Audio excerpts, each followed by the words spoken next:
Hi everyone, tonight on the program, Ghana no longer on the EU's blacklist for money laundering after significant progress in tackling deficiencies. Also coming up, local manufacturers of pharmaceutical products Intravenous Infusions PLC invests $3.2 billion into an ultra-modern factory set to open by the end of the year. Our stuff in, we'll build the factory in the second half of this year. We'll start, and hopefully next year we'll have a brand new factory. We'll have new equipment in there, and we say thank you to the government for the stimulus package. Also ahead, we are in the Ashanti region where traders at the new KGTL market have lost properties after heavy downpour. We'll assess the situation there as more rains are expected. This is Business Live. My name is Darryl Kwao. We will be right back.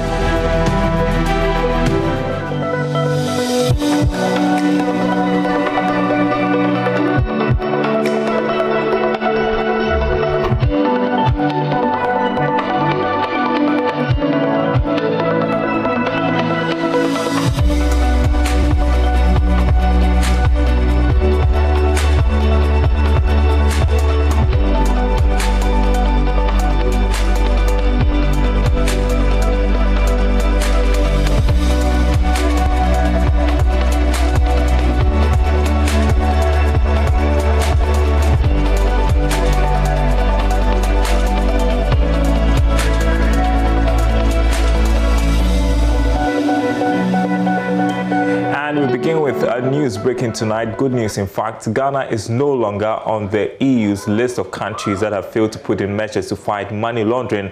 This follows our removal from the league of countries cited for money laundering by the Financial Action Task Force today. Here's more on what the task force said in a statement. The Financial Action Task Force, in a statement, said it welcomed the significant progress by the country in improving its anti-money laundering and combating the financing of terrorism regime. It said Ghana has strengthened the effectiveness of its regime and addressed related technical deficiencies to meet the commitments in its action plan regarding the strategic deficiencies that the task force identified in October 2018. The EU blacklisted Ghana among several other countries for money laundering in May 2020. Other African countries blacklisted were Botswana, Mauritius, and Zimbabwe. The EU said under the Anti-Money Laundering Directive, the Commission has revised its list, taking into account developments at the international level since 2018, and that the new list is now better aligned with the list published by the Financial Action Task Force. The Bahamas, Barbados, Jamaica, along with Cambodia, Mongolia, Myanmar, Nicaragua, and Panama are the other affected countries. So that's news coming to us. Ghana taking off the EU's list of countries with money laundering deficiencies. Now, local manufacturers of pharmaceutical products Intravenous Infusions PLC is set to open an ultra-modern factory by the end of the year. This has been made possible through a medium-term facility of $3.2 million provided by government as part of a stimulus package to revive its operations. Board chairman of the company, Isaac Osei, told Joy Business that the new plant and other machinery for the project are awaiting installation. He was addressing shareholders at the company's annual general meeting in Accra. Intravenous Infusions is one of the few Ghanaian industries that benefited from government stimulus package aimed at reviving their operations. At the company's annual general meeting in Accra, board chairman Isaac Osei hinted that the $3.2 million facility has been used to procure new plant for its ultra-modern factory. The government supported us through EcoBank with $3.22 million US. We've bought new equipment which will go into our new factory. Fortunately, we got it. We got our equipment in just before, the problems on the international, maritime transport scene, where costs are rising astronomically. So we've got our stuff in.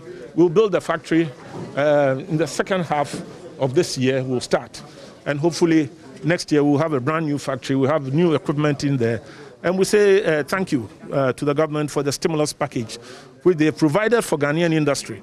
We took advantage of it. I'm sure others have also done so.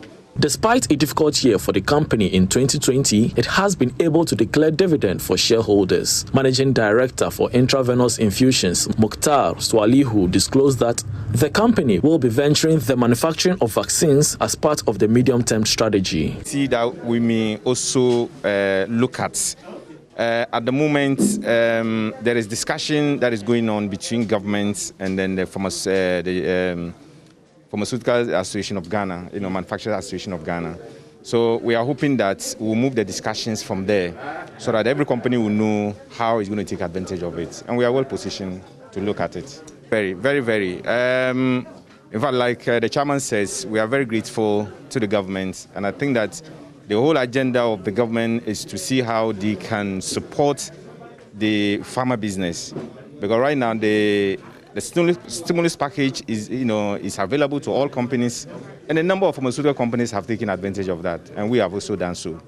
And I think that without that, it would have been difficult for us to be able to bring down this equipment and to have a new facility which we are preparing to put up. The board has assured of a positive outlook for the company despite the effect of COVID-19. In other news, the Liquefied Petroleum Gas Marketers Association is asking the new Chief Executive of the National Petroleum Authority, Dr. Mustafa Abdulhamid, to introduce a transition plan that will move the country from the current cylinder model to the cylinder recirculation project. The association is also appealing to the new MPA boss to use his office to help reduce the various taxes on LPG, which have shot up the price of the commodity. Here's Vice President of the association, Gabriel Kumi, who spoke earlier on the marketplace. We have been calling on government to consider removing taxes on LPG for the past 3 years. As I speak to you now, LPG price is at a record high. We are now paying about 6.6 cedis per kilo of LPG, and that translates to about 100 Ghana cedis per the household cylinder. That's the average 14.5 kg cylinder. And we believe this is too strong for the ordinary Ghanaian to bear. This is too deep. The price is too high for the ordinary Ghanaian to be able to afford.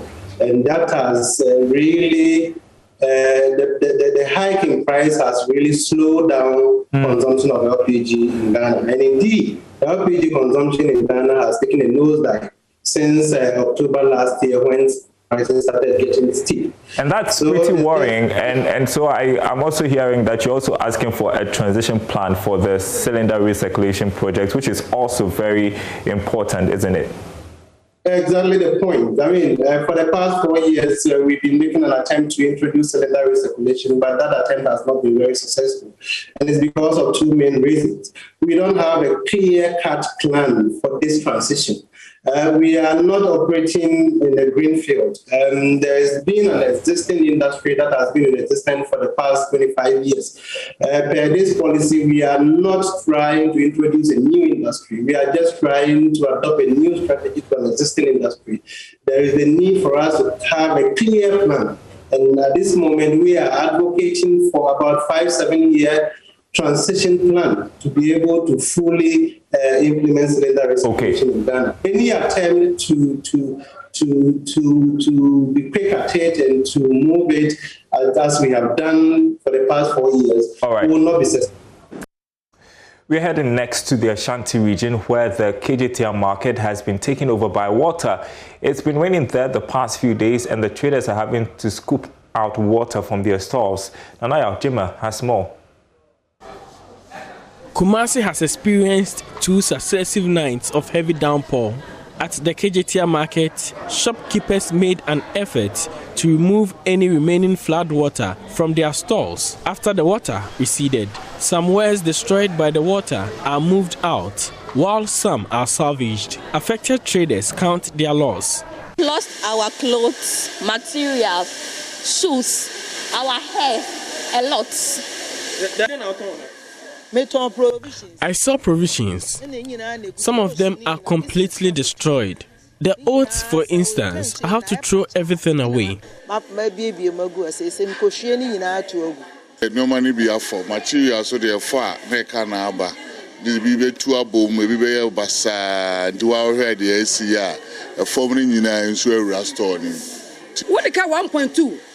They make sure that we pay our bills on time. All we need is better service from them. We were moved from the central market because of incidents like these, but nothing has changed. It is the second time the market is experiencing such floods.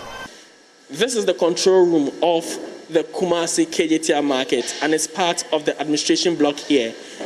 The whole of the block has been inundated by flood water. As you can see, some of the equipment, that's the computers they use here, had to be taken from the ground onto the tables to keep them safe from the flood waters. The environs of the market, including the central business district of Edum, also got flooded. Other areas in the city were submerged by flood, including Anloga Junction, Dagomba Line, KNUST, and Airport Roundabout. At Santase, Kokobin, and Bokrum, it took hours for the rain to recede to allow flow of vehicular traffic. Officials of the National Disaster Management Organization were at the market but will not speak to the media. 3 lives have been lost to the floods in Kumasi in the past 2 months. For Joy News, Nanaya Ojima reporting. Well, earlier I spoke with Nanaya Ojima about insurance for the traders as more rains are expected. It turns out most of the traders have not insured their wares, and that's no surprise at all. He started by describing the extent of devastation. It flooded yesterday, and most of the people who ply their trade in this market lost some of the wares they trade here. Some of them could salvage some of the things that got wet yesterday. At the time, at around 9 p.m., some traders had been able to clear the water from their stores, making the place conducive again for trade this morning. I returned there today to find some of them taking their places in the market and going ahead with their trade. Let's go to Edum, which is within the central business district of Kumasi. Parts of Edum were also flooded yesterday. A lot of people who ply their trade along the streets were affected by the flood. They also have some wares being destroyed by the flood. This morning, the streets of Edum are busy, and the worry is when again the rains may come. So some of the people this morning I got in touch with told me they will not exhibit all their wares or put out all their wares for trade today. They will bring out a few of them, hoping that if the rains should come down again, they will be able to gather all of them and leave the place before probably the floods come in again. I'm pretty sure, and I'll take us back to the KJTR market, because I'm pretty sure the traders are very disappointed because it's supposed to be a new market, right? So is it the case that the rains are really, really, really heavy, or there's a problem with the architecture of the market? So this is actually the second time the KJTR market is experiencing such floods. When the first one happened, we got in touch with the management of the market, and according to the managers of the market, there is this clause in the contract that was signed between the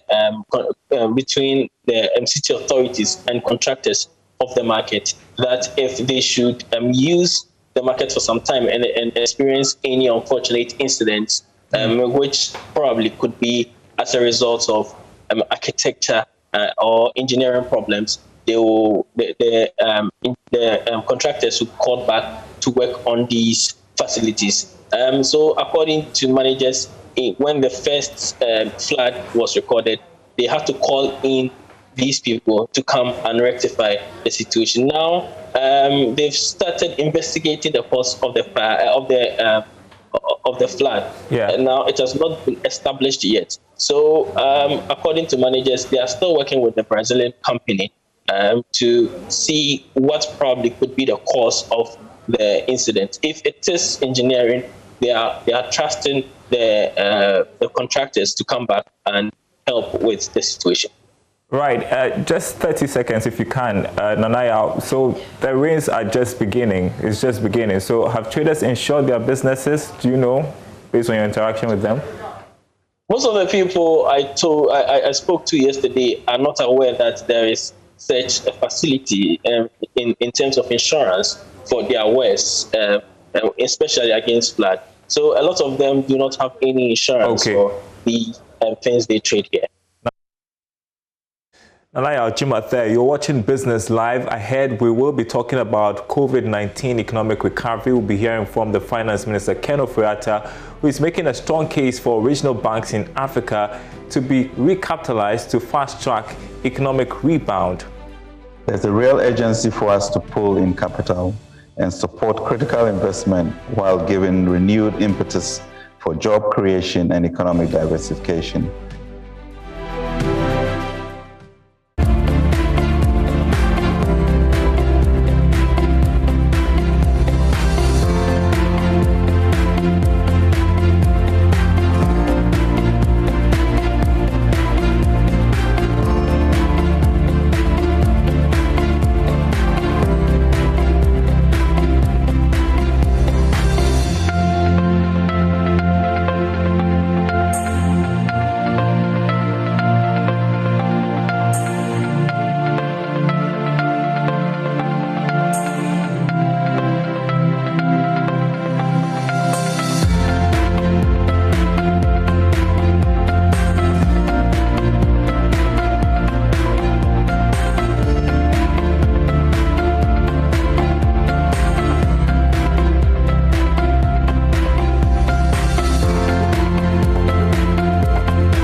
Back to Business Live, we're going to be spending time talking about COVID-19 economic recovery. Beginning with this one, Finance Minister Ken Ofori-Atta is making a strong case for regional banks in Africa to be recapitalized to fast-track economic recovery. According to him, the time has come for banks such as Africa Development Bank and other financial institutions to play a lead role to assist countries badly hit by COVID-19.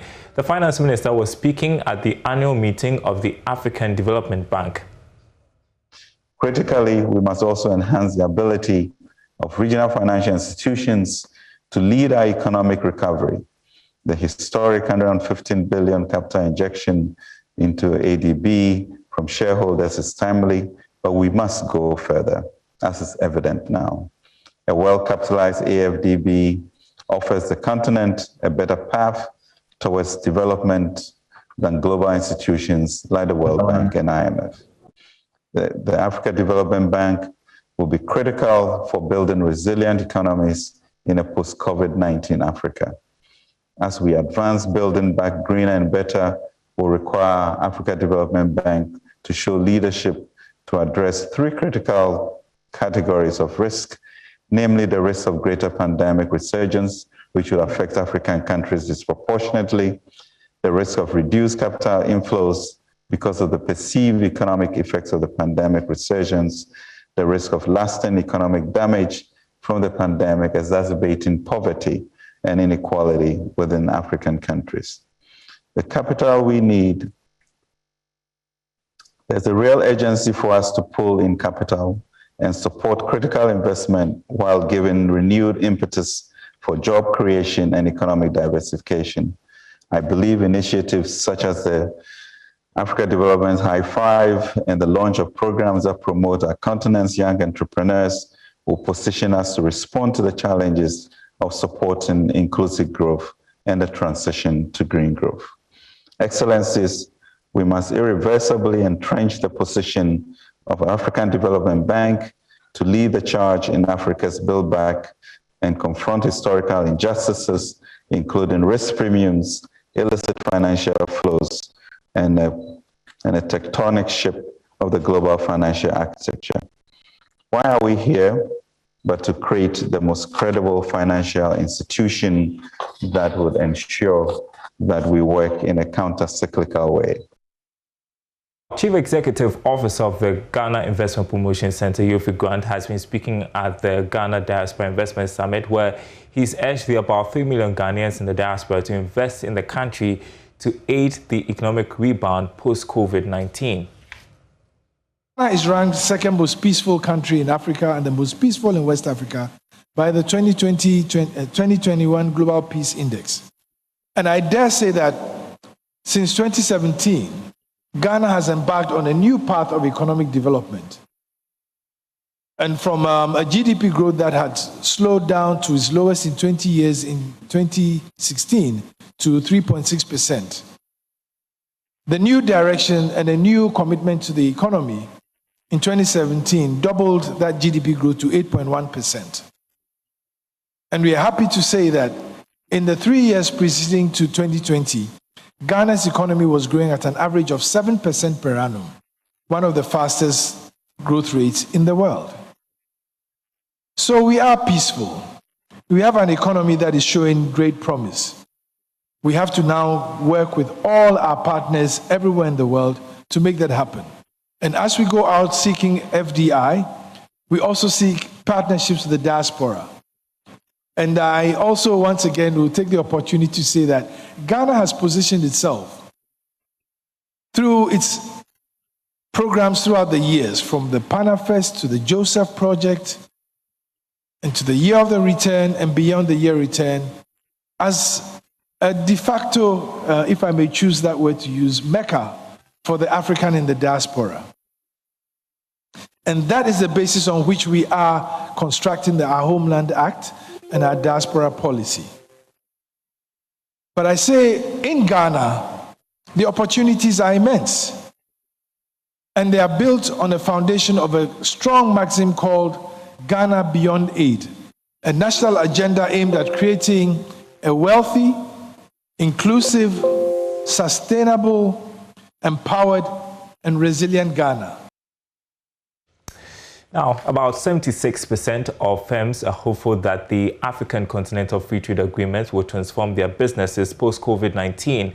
A business tracker survey conducted by the Ghana Statistical Service showed that reduction in cost of credit is likely to cause the change these businesses are expecting. Head of National Accounts at the Ghana Statistical Service, Francis Mensah, made the revelation at the launch of the Rapid Market Assessment Report. Majority of businesses look forward to benefiting from the African Continental Free Trade Agreement. According to a business tracker survey, these firms are optimistic that the operations will experience a turnaround when the agreement is in full swing. Francis Mensah is head of national account at the Ghana Statistical Service. About 76% of firms believe that the AFTA will bring some transformation to their businesses. Then we realize that close to half of the firms in that if they can reduce the credits, cost of credits, then that will help them to really participate fully in the AFTA, and that will bring in the transformation that they are expecting to receive. But about 2/5 and close to 1/3 of the firm indicated that AFTA will lead to increased information on business opportunities. National Director at Campaign for Female Education, Sally Oforiaboa, says the best way to support young women's enterprises to thrive during and post-COVID-19 is to incentivize them. She believes that the best way to incentivize young women is to break societal barriers. I believe the best incentive we can give to young women is to identify what the barriers are in those spaces and take out support, bring together the various stakeholder groups and take down those barriers that make those spaces a bit uncomfortable for them to get to. Moving forward, it would be the right thing to engage community leaders, stakeholders in the spaces to see what each of these stakeholders can do to support breaking down those barriers and the challenges that we have seen in the spaces to enable young women thrive. Meanwhile, lead for youth engagement at MasterCard Foundation, Kafui Milsodwe, emphasized her outfit's commitment to supporting young entrepreneurs.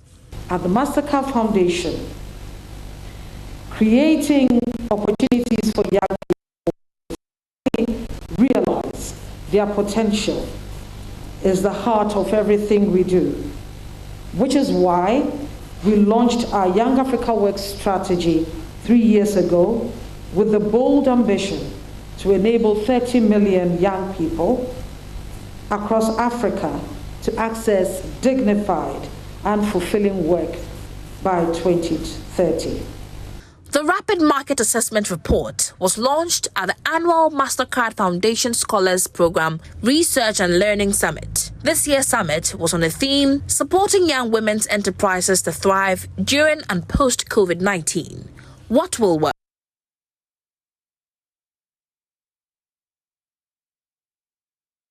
All right, that story ending Business Live tonight. Before we go, there's plenty more stories you can catch up on our website, myjoyonline.com/business. I want to show you some of them. That story we reported today, Ghana no longer on EU's money laundering blacklist, tops our stories on our website. You want to check that out and get updated. Also, Bank of Ghana revising risk management directive for banks and other financial institutions. All those stories and others on our website, myjoyonline.com/business. My name is Darryl Kwao. Thanks for watching our program. Do enjoy your weekend.